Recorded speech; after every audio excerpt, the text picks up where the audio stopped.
So you can see that this notion of rejoicing is not the same as just having a good time. It's actually about an attitude towards everything that happens in life. Really taking an interest in it. Really trying to learn from it. Really trying to see in a way like, what is the universe offering you at that very moment? And sometimes it's these moments which are right on the edge of what is tolerable for us, from which we can learn a great deal, I've found. A great deal. So sometimes, when the 6 ways of ruling are presented, it's sort of obvious that you kind of begin at the beginning and you say that benevolent is the ground of the whole of the 6 ways of ruling. But it's interesting, I always feel when we discuss rejoicing that there's something about that attitude that you could also take as the ground of all this. And that attitude is actually not separate from a deep understanding of basic goodness. And I freely admit that this is very, very challenging. The world we live in is not set up that way. You only have to go to a large drugstore to see what the overall orientation of our culture is when it comes to pain.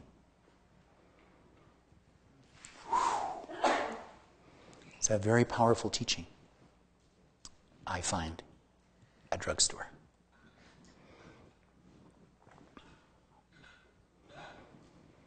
Which does not mean, in case you're wondering, that I am dismissive of Western medicine or that I believe that people in pain should not seek relief from it. But at the same time, it's also fascinating that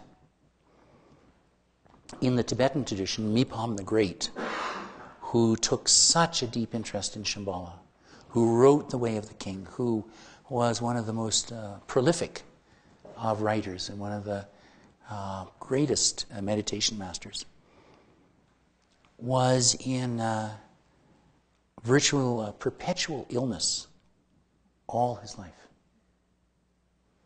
That was the ground of his experience. An amazing richness came out of him. And I told you that I would get around to your cold, and I'm very happy I managed to work it in.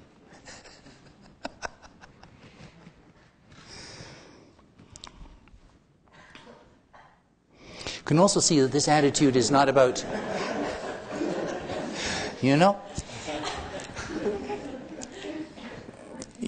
your worst cold could be your greatest friend. And this is not the same as Stoicism. It's not a kind of grin and bear it mentality. It's really more like, I like to think of it like being a natural scientist. Really, a good natural scientist would not exclude anything from their findings. That would narrow down their field of research and would actually render their findings invalid. They have to go out in that field with their net and their notebook and see everything. And I think that, oddly enough, as you begin to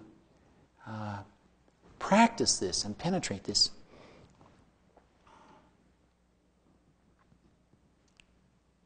there is a very bizarre delight that you begin to feel about life. Oddly enough, even in the worst situations. And that could be the very same quality that person in the boat of refugees had, which you'll recall many people attributed the safety of all other passengers to.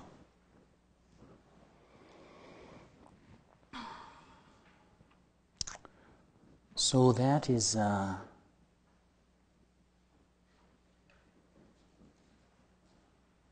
I think the best I can do to convey to you my understanding of this mysterious use of the term rejoicing.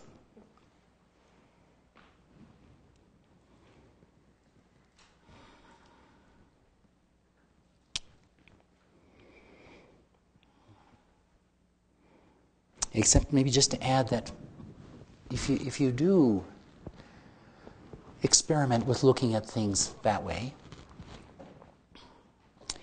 I could say you become a marvelous companion for others. People, want to go on a journey with you. You become the kind of person they'd like to have in their backpack. And you also, as a leader, become the kind of person that people feel is okay to bring bad news to. And this is a very important point. I don't know if any of you have spent time reading or looking into the biographies of famous people who've been in positions of power, or sometimes how very, very powerful people fell from power. But a very constant thread in these dramas is that the aggressive, violent, dominant leader is pretty angry. And then their immediate cohorts start to have conversations like, he or she's having a bad day. I wouldn't bring this to them today. Or, I wouldn't tell them that if I were you. He hates to hear that kind of thing. And slowly, the field of information that is provided to the leader decreases and decreases and decreases. And one day, they have no realization that their own people are against them. And if they are in, for example, in a parliamentary democracy or whatever, they will suddenly find that they face a leadership challenge. And that the people they thought were defending them have suddenly abandoned them. And I can tell you, if you read these things, it's not over some fundamental issue of policy.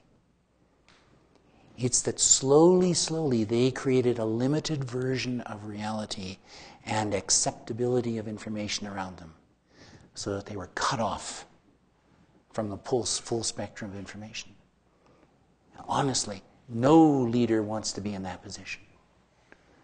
So in a way, what you really want is for people who are having a hard time about something to go, you know who I could go to? I could go to you. I could go to that person.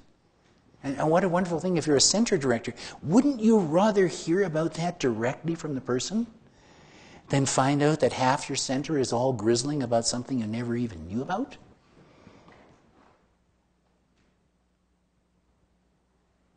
So these teachings, maybe the way I present them is a little bit abstract, a little bit theoretical, strange, but they work. But in order to be the person who others want to bring bad news to, you have to be someone who's perpetually putting out a vibe. Bring it on. And not bring it on in an aggressive way like I can defeat it, but I want to know about that because that might be pointing to something really, really interesting. So this spirit of, that's why a person who has that kind of attitude is also such a good companion, because you can say anything to them. And they won't go, how dare you? Or, don't tell me that, I don't like to hear it. Or this very popular expression that you often hear, oh, that's so gross. Well, that may be in your mind, sweetheart, but it's part of life. Right? So there we are. That's rejoicing. Generally speaking, a good idea.